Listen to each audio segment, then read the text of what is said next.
if you have your Bible, open it in the book of Hallelujah.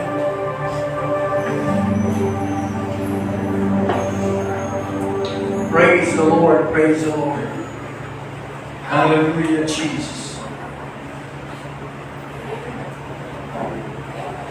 In the book of Exodus,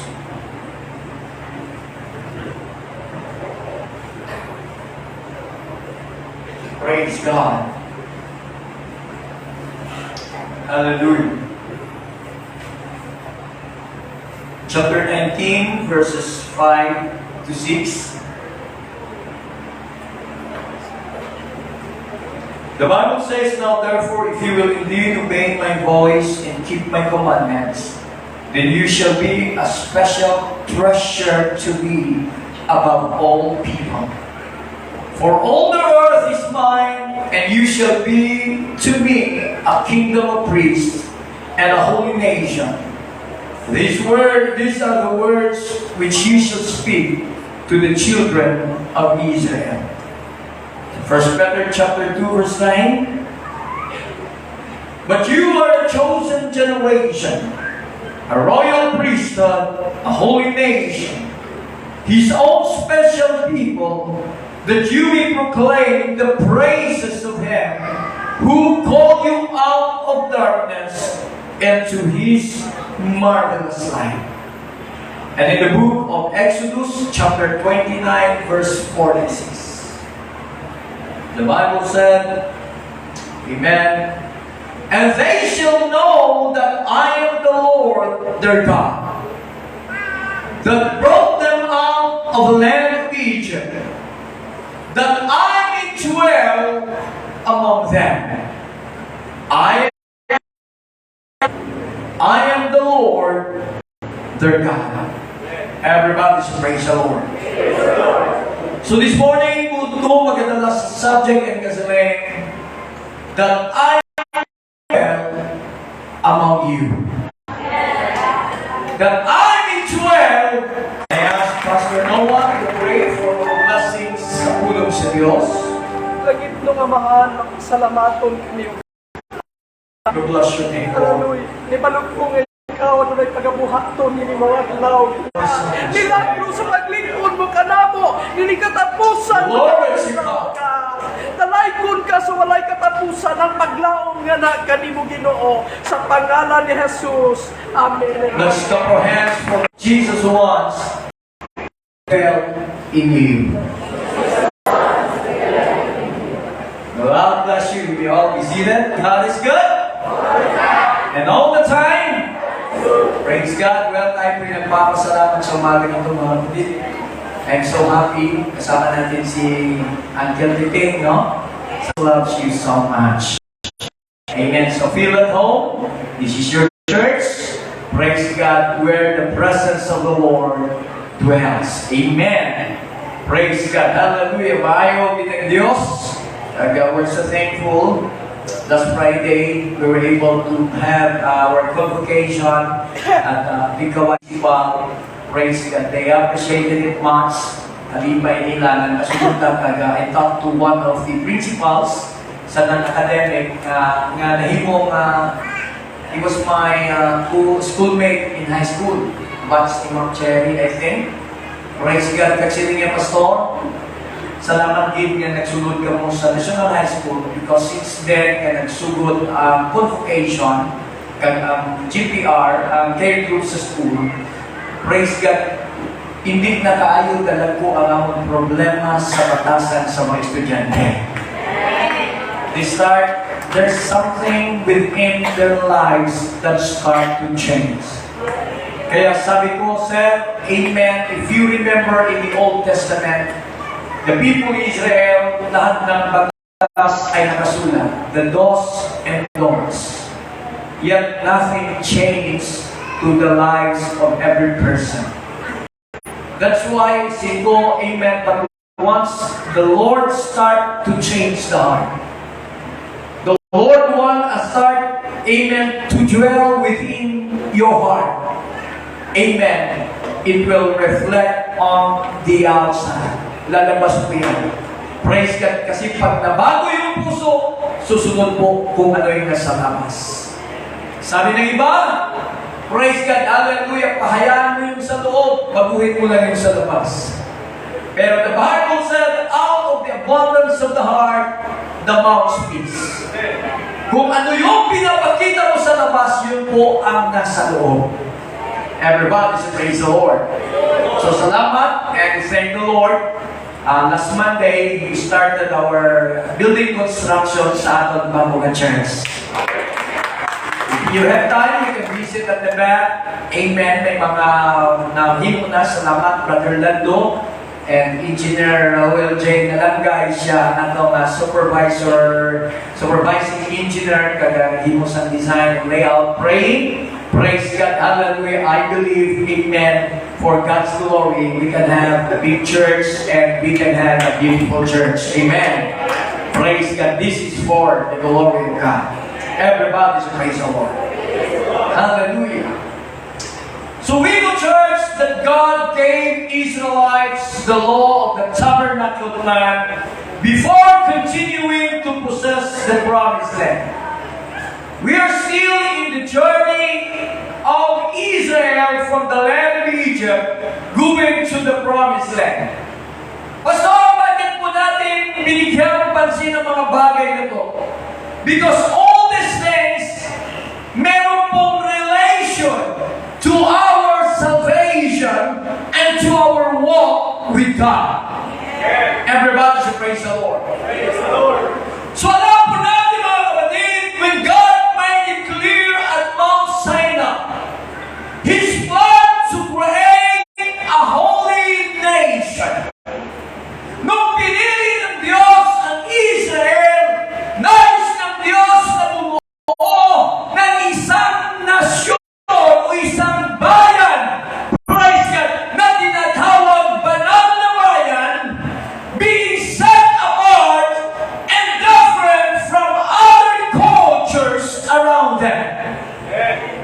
Nais ng Diyos na gumawa ng isang tribo, isang nationality, praise God, na kakaiba ang kanilang culture. Kakaiba ang kanilang ginagawa. Hallelujah! Sa ibang mga tao na nasa kanilang paligid. Well, Israel has been called the beginning of a holy nation. Tinatawag sila na banal na bansa, mga kapatid. Praise God! Sinabi noon sa Exodus chapter 19, 5 and 6, Now therefore, if you will indeed obey my voice and keep my covenant, and you shall be a special treasure. You will be a peculiar people. You will be a peculiar treasure and to me above all people. Alalahanin po natin mga kapatid. Hallelujah! Kung tayo'y susunod sa salita ng Diyos at susundin natin ang ating pagkikingana, sabi ng Biblia, you will become a special, a peculiar treasure before God. Let's worship the name of the Lord. At sabi niya, praise God, for all the earth is mine, and ye shall be to me a kingdom of priests. You shall be to me. The Lord has spoken it to the Israel nation. The question is, Lord, Pastor, paano po naging relasyon? Yes, it is true. That was spoken to the nation Israel. But in 1 Peter chapter 2 verse 9, the Bible clearly said, praise God, you are a chosen generation.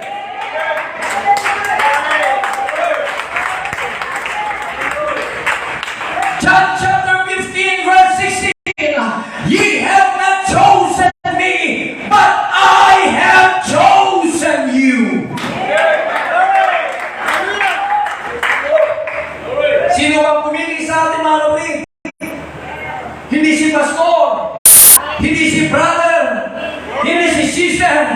Iba't iba ang ating pinanggalingan.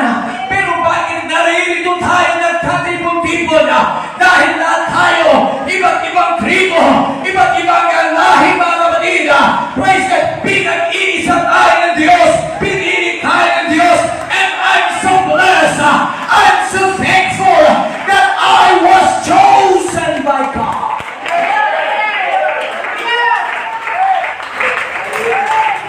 Everybody should praise the Lord. Pinili ba kayo ng Diyos? Ramdam niyo ba kayo ang kanyang pagkapili sa inyo? The Bible said, "Ye have not chosen me, but I have chosen you." With a purpose. And ordained you that ye should go and bring forth fruit, and that your fruit should remain. And the Bible said, "Whatsoever ye shall ask in my Father, in my name, He will give it to you."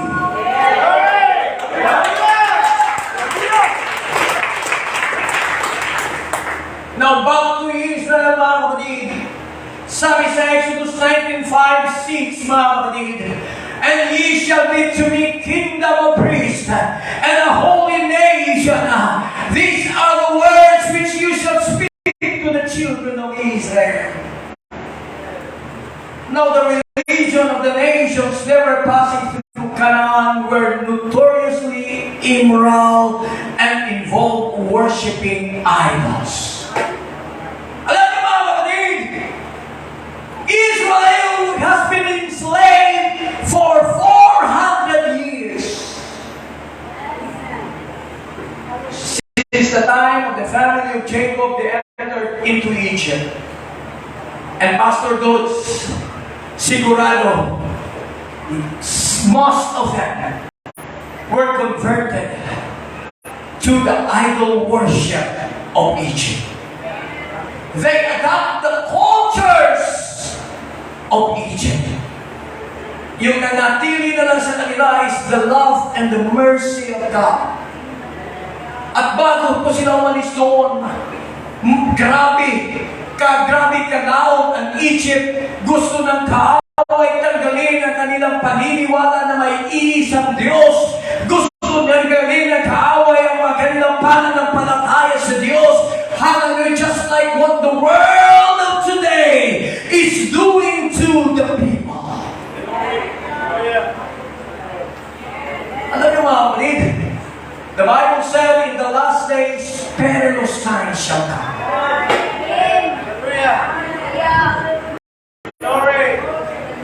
Not just for the world, but also for the Christians. Kasi the Bible said there will be false prophets shall rise. False teachings. And sometimes people serve God in their own terms and not according to the terms of God. Hindi sabihin hindi sila naniniwala sa Diyos. Hindi ibig sabihin wala silang pagmamahal sa Diyos. They have their love. But they want to worship God according to their own terms. Gusto nilang sumamba sa Diyos pero ayaw nila magbago. Amen. And to tell you, church, the church is in danger. Remember from the very beginning.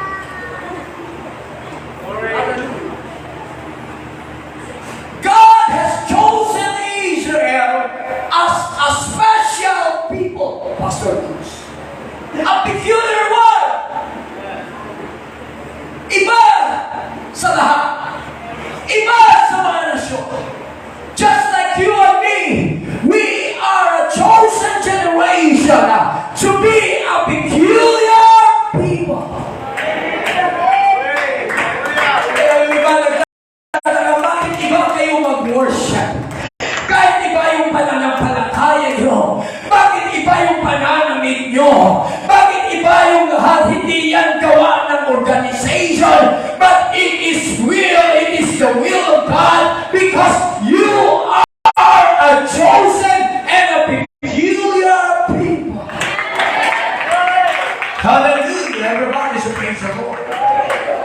Yesterday, meron nag-book sa camp mga kapatid. Tumawag sa atin, Pastor, pwede ba meron kaming youth or orientation, Christian orientation fellowship. Pero yung narinig ko na boses, hindi lalaki, hindi babae. Pastor? Pastor? Then we went there yesterday. Gastar na nilang sermon, nilang meeting, amen. Praise God. Dumating sila Friday night. Pagdating nila doon, alas 12, tinawagan ang ating caretaker, Brother Roland. Pagdating doon sila ng caretaker, Pastor, ang ilang pastor, anak ng pastor. Oh my God. Ang lahat magsabi, amen. Amen.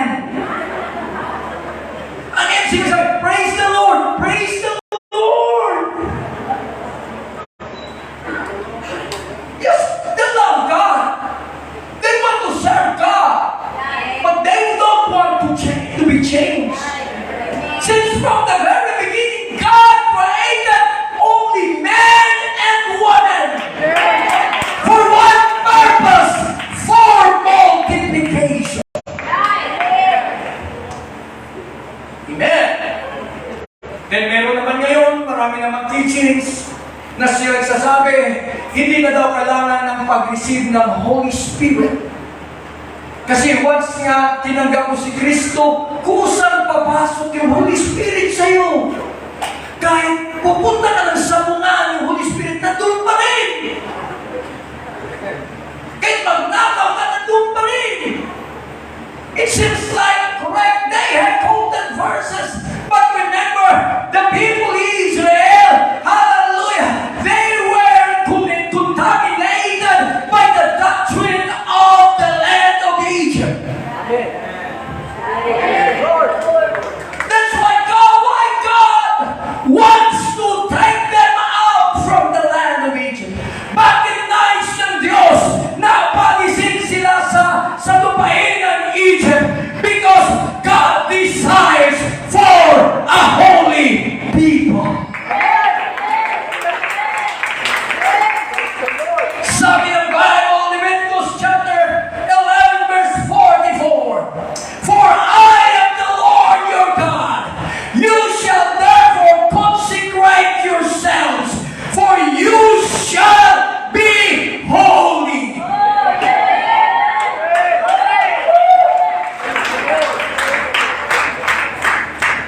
Bakit marami mga Kristiyan hindi makapagpatuloy, hindi nila kayang gawin? At hindi natin kayang gawin without the help of the Holy Spirit. That's why Jesus said, tarry ye in the city of Jerusalem until ye be endued with power from on high. The world will say, hindi na kailangan ng Holy Spirit, but we will prove to them that it is an experience that I experienced it, that I received it, and it is the one that changed my life. Today, church, a person can never be holy unless the Holy Spirit is within his heart.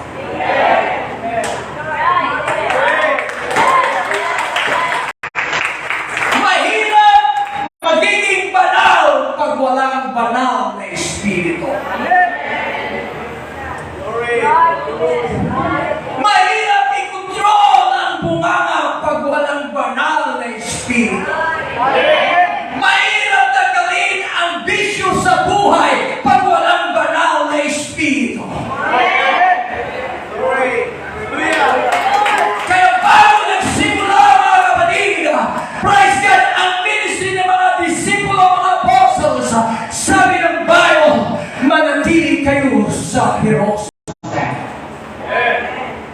and wait for the promise from on high until you be endued with power from on high. Everybody, praise the Lord. Alam nyo, we have a culture struggle, mga kapatid. Meron tayong tinatawag generation gap between us and the millennials. Iba yung millennials. Paggalang pag-usapan, naku, very active.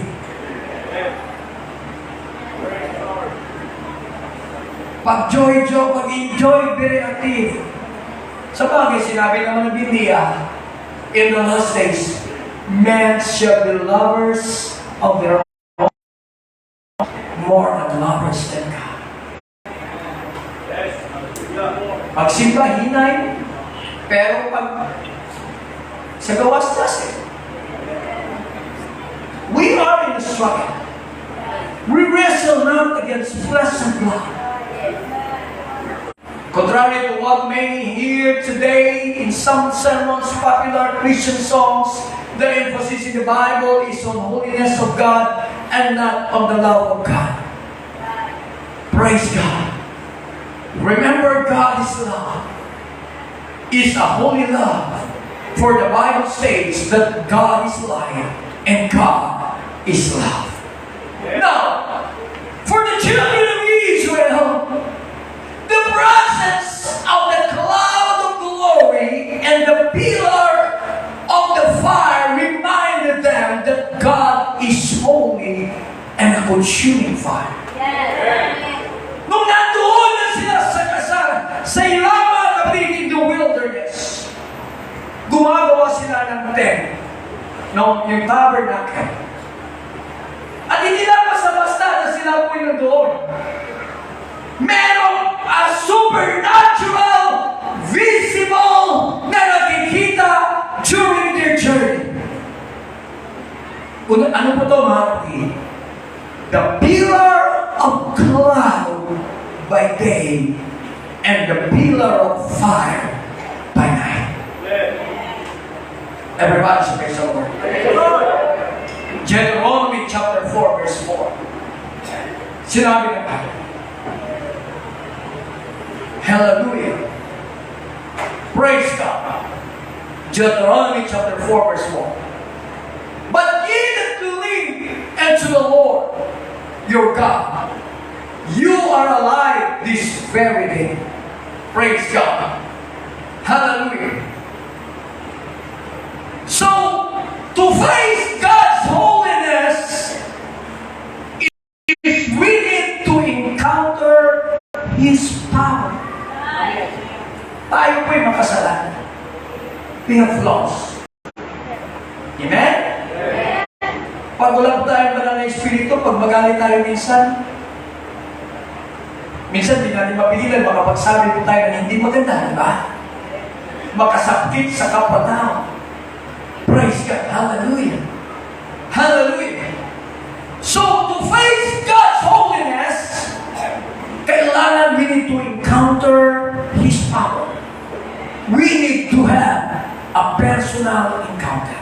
Sabi naman ng iba, praise God, hindi nakalanan ng Holy Spirit kasi limited lang daw, iniilan lang daw ang pwedeng makatanggap, hindi lang daw ng Christian ay makatanggap. Pero sabi ng Bible, except a man be born of water and of the Spirit, he cannot enter into the kingdom of God. We need to be born of the Spirit.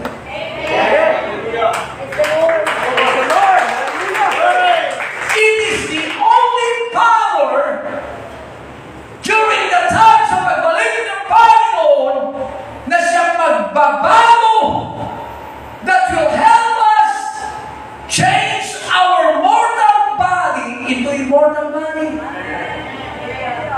Pag ang isang tao ay namatay na wala ang banal na Espiritu, sabi ng Biblia, the Spirit that raised up Christ from the dead, dwell in you, the same that Jesus was raised up from the dead, it shall also raise up your mortal body in the last days.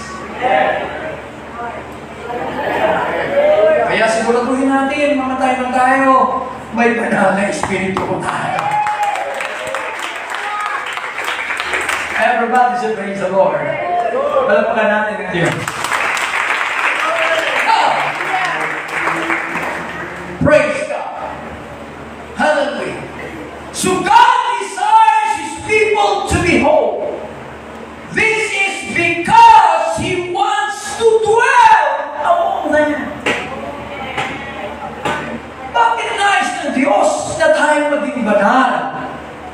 Kasi gusto niyang mananahan siya sa bawat puso natin. Woo! Praise God! Sabi ng Bible, He wants to dwell among them and for them to draw near to Him. Exodus 20:46, and they shall know that I am the Lord their God, who brought them out of the land of Egypt. Ang word na ginamit niya dito is may. Pag sinabi mo may, English teacher, ano ba?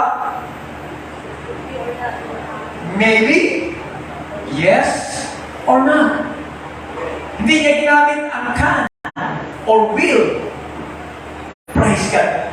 That I may dwell among you. Kaya nagtataka ka minsan, revive na yung iba, ikaw wala pa. Check yourself. There's nothing wrong with God. But the good thing is, God cannot dwell in a heart that is full of iniquities. Full of sin. Kaya when we start to service, we need, amen, to repent our sins. We need to check our lives. I want to feel the presence of the Lord. Kaya minsan, kahit anong lakas ng revival, wala kang nararamdaman. Praise God, hallelujah. Now start to examine yourself. Hindi mahirap mapapasok ang Diyos sa puso natin as long as we check ourselves. At hallelujah, huwag po tayo mahiya. Sabi ng Biblia, if we confess our sins, He is faithful and just to forgive us. Come on, let's worship the name of the Lord. Let's worship the name of the Lord. Let's worship the name of the Lord. Huwag mo tingnan yung katabi mo na para siyang may kasalanan at ikaw ay wala. Huwag mo i-point yung finger mo kahit kanino kasi pag nakapuan yung isang finger mo, 4 po yung bumabalik.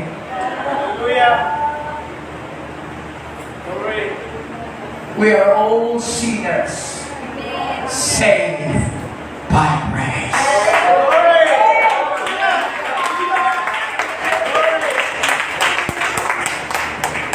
Kaya, di ba tayo sanabi, yan siya, grabe pasaway! Palagi naman nagsisimba, ba't hindi nagbabago?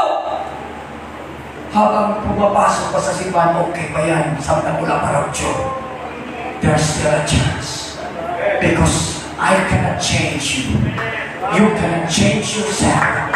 But when you yield yourself and your spirit before God, I assure you, you will be changed and you will shine your light upon. Come on, let's worship and I feel the power of the Holy Ghost.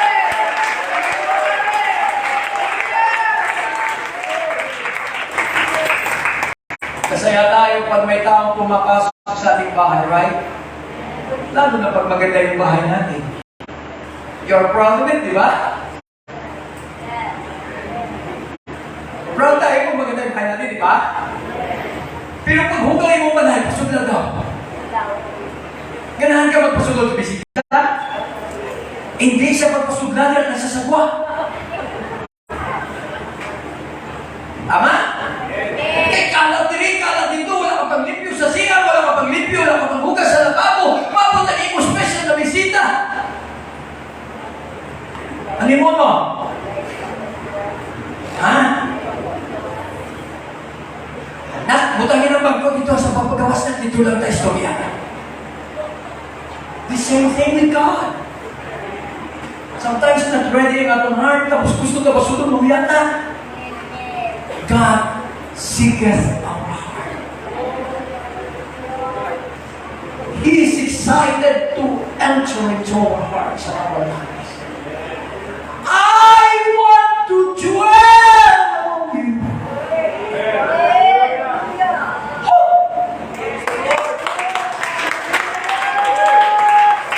Kaya niyang iwan ang kanyang trono upang pananahan sa ating mga puso.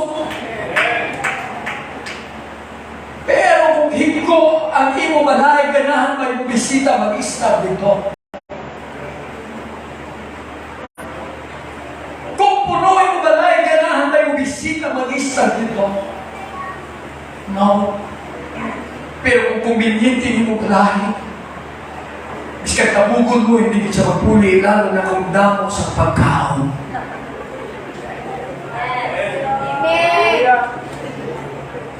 Everybody say praise the Lord. Everyone say amen. Hallelujah. That I may dwell among them. I am the Lord their God. We need to be holy, to be in relationship with the holy God. Don't listen to the whisper of the enemy na okay na magsimba, bis ka na pagpakasalaan. The Bible said, for all have sinned and come short of the glory of God. And Adam and Eve committed sin before God. Nagsugod sila sa pagpanago sa iyo. But thank God, God is so good, God is so merciful. The Lord started to look after them. The Lord started to call them. Adam, Eve, where are you? Even though we have lost, we have discouragements. But up to today, God has an open arms. He wants to welcome us all.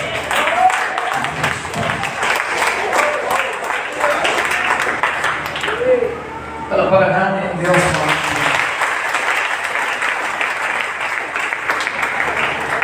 No, we typically understand holiness to be a moral purity or righteousness behavior.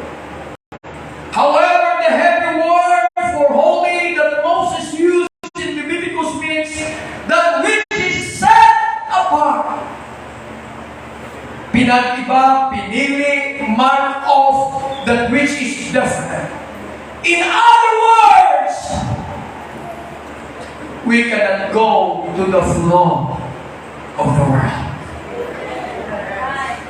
We cannot go against the direction of the world. Kaya kung parehas na lang na sa iban, wala na sa kaibahan. Amo na ka. You know, the Methodists, they were the first one. Amen. Grabe ka stricto, gikan sa bispe, pakato sa tanan nga outside presentation. But look, sabi nila, kapumapili ko sa bago na panahon, parehas na mga musama. Amen. Remember, people, God chose Israel to be a chosen and a holy nation. Just a bride set apart for her bride. Because God desires for His people to be wholly dedicated to Him. Now, the time where the children of Israel dwelt was considered holy because God was there in His people.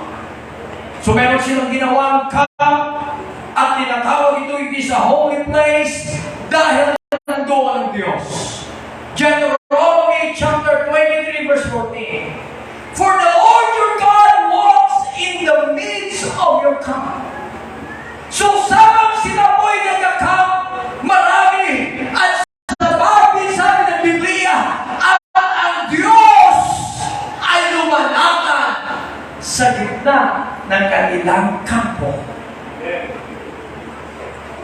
Everybody say, praise the Lord. Hallelujah. Praise God. Hallelujah.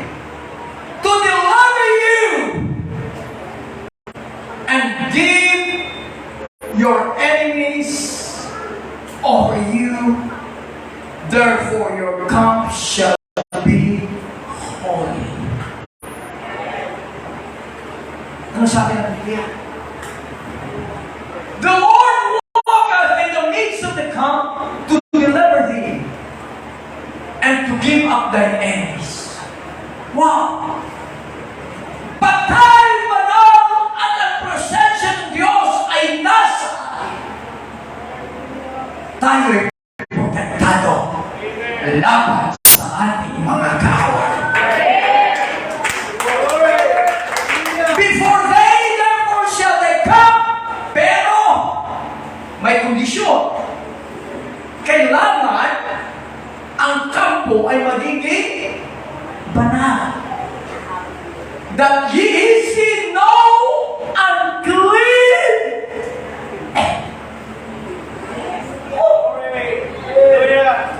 No! Sa basahin nyo, unclean thing in thee. And we need to what? Turn away. Glory! Hallelujah! Sino nagsasabi niya? Ang Diyos. So sabi ng Biblia, and see no unclean. See? Pero ngayon, okay lang. Kasi God is love, God is mercy. Okay lang. Praise God. Yes, it is true. Make sure, magbalik ang Ginoo. Wala na unclean. Kaya kung may unclean, that's the time that you will never because God is holy. Everybody say, praise the Lord. May praise God. Praise God. So how does God make Israel different from other nations of the world? Number one, because of God's holy presence and power. Ano ba ang pinagkakaiba ng Israel sa ibang mga nasyon? It is because of God's presence and power. Apart from the presence of God, ang simbata, programa na lang.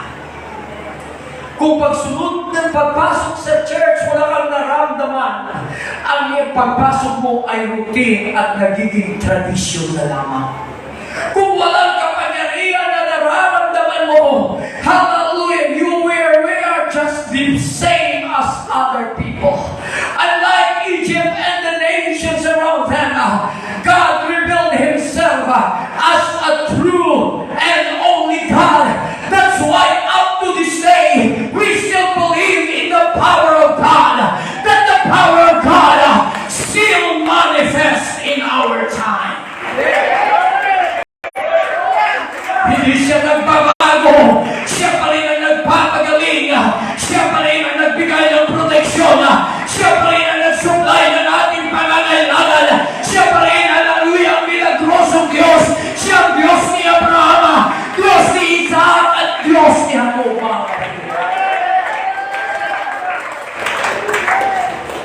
At sabi ng Deuteronomy chapter 6 verse 4 and 5, Hear, O Israel, the Lord our God. Tatlo, apat, lima, is one.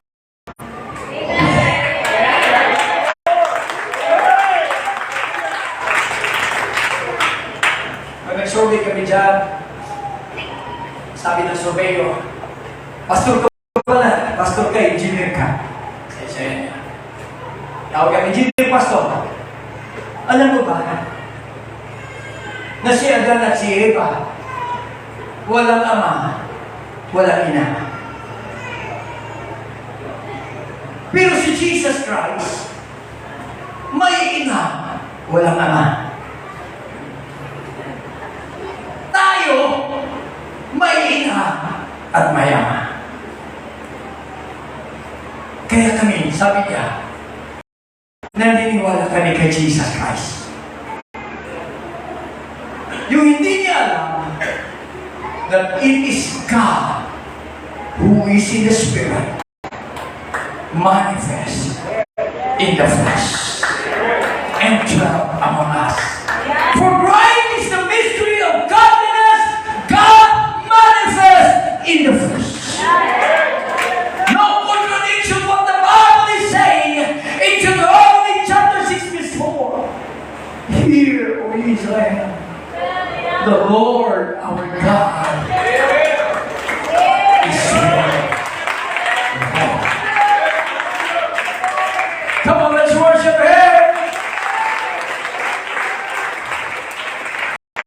And thou shalt love the Lord thy God with all thy heart, with all your soul, and with all your mind.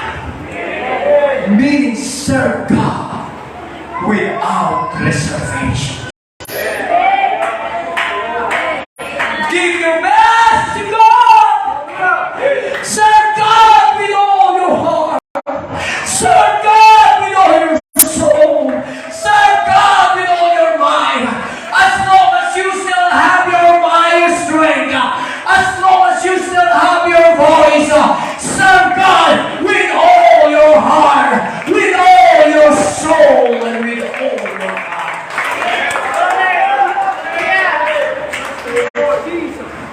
Everybody say praise the Lord. Everybody say praise the Lord. So God reveals holiness to Israel by revealing Himself as the one and only God.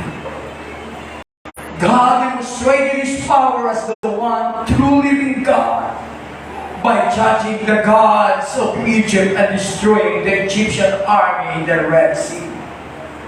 On Mount Sinai, God gave Israel a good glimpse of the Holy Presence. Wow! Alam niyo, mahirap i-convert ang Israelites because they were contaminated by the Egyptian religion and the Egyptian culture. Wow! But sa Mount Sinai, mga kapatid, God gave Israel a glimpse of His Holy Presence. Exodus chapter 20 verse 18. Now all the people witness the thunderings, the lightning flashes, the sound of a trumpet, and the mountain smoking the glory of the Lord. And when the people saw it, they trembled afar off. Kaya, yung madaming naka-experience, unang pagpasok sa iglesia ito, sabi nila, ano bang klaseng simbahan yan? Kapanindo, gagin mo balahibo. Iba, hindi mo mapatsagan. Hindi mo mapatsagan kung ano, hindi mo ginabati. Praise God. When the people of Israel start to feel the presence of the Lord, they start to move, they start to tremble by God's presence. Because His presence is here. Let's worship the name of the Lord. Let's worship the name of the Lord.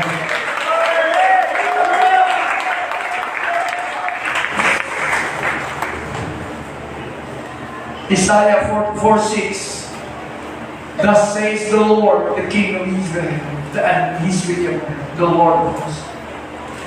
I am the first, I am the last, and beside me there is no God. Ba't titignan niyo kung ginawa ng sanlibutan, mga kapatid? They're particular, they're making a lot of gods and goddesses. That's why God chose Israel to set apart, to separate them. And also God chose you and me. You are the representation of God's power and presence. Pakinggan po natin ito mga kapatid. Kung hindi na natin maramdaman ang presensya ng Diyos, our carnality will start to overrule our lives. Direction. Kaya, stay firm. Manatilihin natin. We will not allow every Sunday that we will go out to the church that we cannot feel His presence.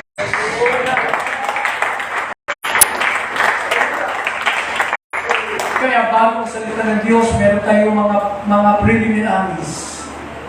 Meron tayong devotion. Meron tayong singing. But that's not the end. It's just a preparation, Pastor Paul's. But the big purpose, we need to come and enter into the most holy place.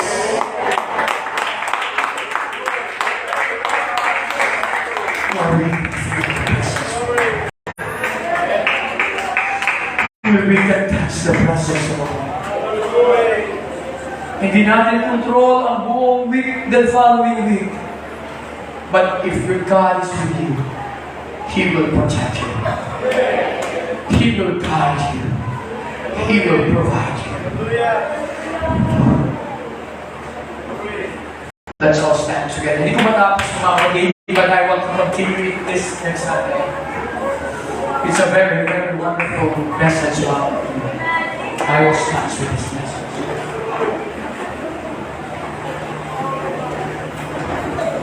God is longing. God is desiring to dwell in His presence. Hindi rin natin sigulat ng mga babae dito, lalaki sa kabila. Pwede rin mga lalaki this side. Babae this side. Hallelujah! Hallelujah! And for those sa ating mga bisita, huwag natin i-block ang daan. Just move forward para na makapasok. There's a loaded here and now. It is where the presence of the Lord. It is where we can feel the presence of the Lord. Sa mga ganito, sige, move forward. Move forward, not be shy. Tuloy natin.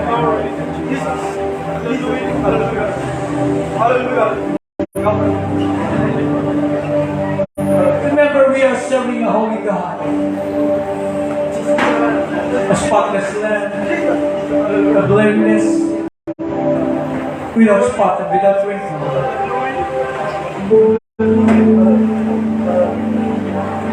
You're not just an ordinary person. Ngunit tinatawag kayo ng Diyos sa bagay ito. Sabi niya, behold, I stand at the door and knock. If any man open the door, I will come into him and sup with him.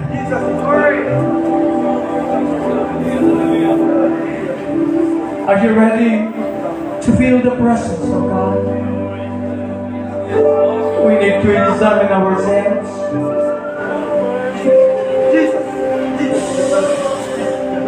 Pusisaw na ito na natin kaugalingan. You are standing in a holy presence. Sabihin mo, Panginoon, salamat na alam ko sa bagay ito na gusto mo mag-apuyo sunod sa aking kasangkasan.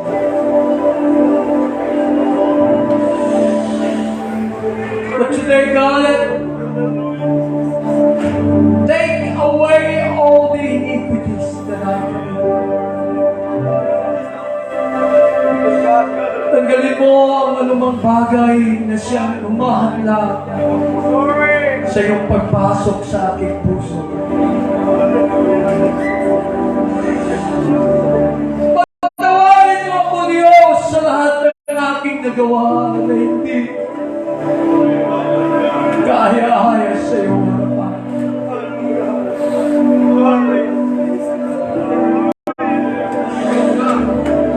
Isin mo, Diyos, ang aking puso't isipan.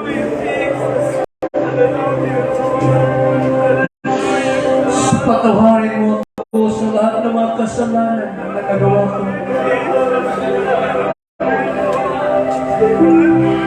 And I need you and I welcome you. Inanyayahan ko ito. Napapasok sa aking puso. Ngayong umaga.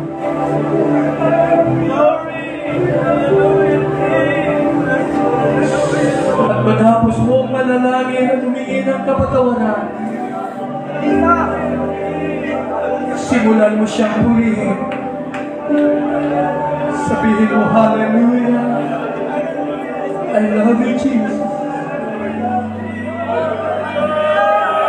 Hayaan mo tumulo ang mga luha sa iyong mga mata. Hindi mo gawa yan. Yan ang Diyos ay kumikilos sa iyong puso. Sige, halakaya siya! Wait on the Lord!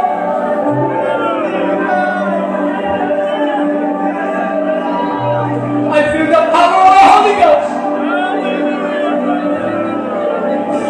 I feel the power of the Holy Ghost!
sa presensya sa Diyos, magsiling praise the Lord. At na-refill, magsiling amen. First time na-receive sa Holy Ghost, speaking other tongues sa evidence. Praise God, first time mga Diyos. Amen, thank God. God is moving and He's granting all peace. Praise God, and now is the day of salvation. Tomorrow it might be too late. Praise God, may isa katalag, magagawad sa Ginoo sa bautismo. Amen, sa siningada, for the remission of sins. Kasi may nga pagdila, amen, gusto, amen, tandog ka mo sa Ginoo, karoon na mga adlaw sa kaluwasan. Amen. Legions of angels rejoice over one sinner, amen, na magkapalapit sa tilan sa ating buhay ng Diyos. Praise God. Meron pa, pangalawa, amen. Praise God. May another one. Hallelujah. Duha ka kalay, nagadawat sa inyong palamparan natin ng Diyos. Praise the Lord. Pati ashes. Masimera pa dira. Karoon ang mga adlaw sa kaliwasan. Was ulahin ang tanan. Amen. Praise the name of Jesus. Praise the name of Jesus. So siningagas, samtang mag-offer kita sa prayer. Amen. Ang Ginoo mag-honor sa gila decision. All to Jesus I surrender all. Siningag lahat. Hindi niyo madawatan ang pangalan sa Ginoo sa bautismo para sa pagbukas sa inyong kasalanan. Praise God. Kaginigabutan, hindi niyo pagkamahayan. Gitawan kang sipilig sa Diyos.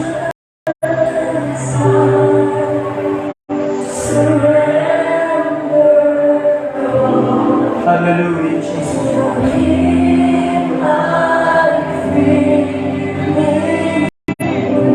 Labing balaan ka kamahalan ng Diyos. Salamat sa Lord, kalay na magdawat sa iyong pangalan sa bautismo para sa paghugas sa iyong mga kasalanan. Ginoo mo nag-pray kung mag-honor sa iyong decision. Ikaw mag-welcome sa iyong Diyos dito sa iyong bigay. Pasalamat kami Ginoo sa mga kasalanan. I want you to dwell within us. And we invite you to dwell in our hearts. Lord, I pray kung mag-bless, mag-honor sa iyo. Subok siningan lao. Magkita ko maguhan sa kanyang buhay. Subok siningan lao. Magalakat sila. Kaliakas sa iyong mga dalaga. Huligin sila magpadahalik sa pag-alakit sa iyo. Magapulog ka sa iyo sa iyong walhani Espiritu Diyos. Sa mga pag-bautismo pagkabuhan at karoon. Ikaw magapanalhanin sa mga isa. Ikaw magapurat sa iyong gahon. Protection din sila Diyos. Hallelujah! Pipigil! Protection niya ang nila decision. Hallelujah! Nagbuligid sila na makapadahalik sa pag-alakit sa iyo. Hanggang sa iyong pagbalik. Bisa pa sila daw sakta kayo magkatapos sa mga luto. Ikaw magapadalhanin sa mga isa. Let your joy, your love, your peace shall be upon your people. In the name of Jesus. In the name of Jesus. In the name of Jesus. In Jesus' name. Amen. Congratulations. Praise God. Taga-Masters, Sumakiasis. Pastor Noah, siguro, dito na lang sa Timarian kung bago na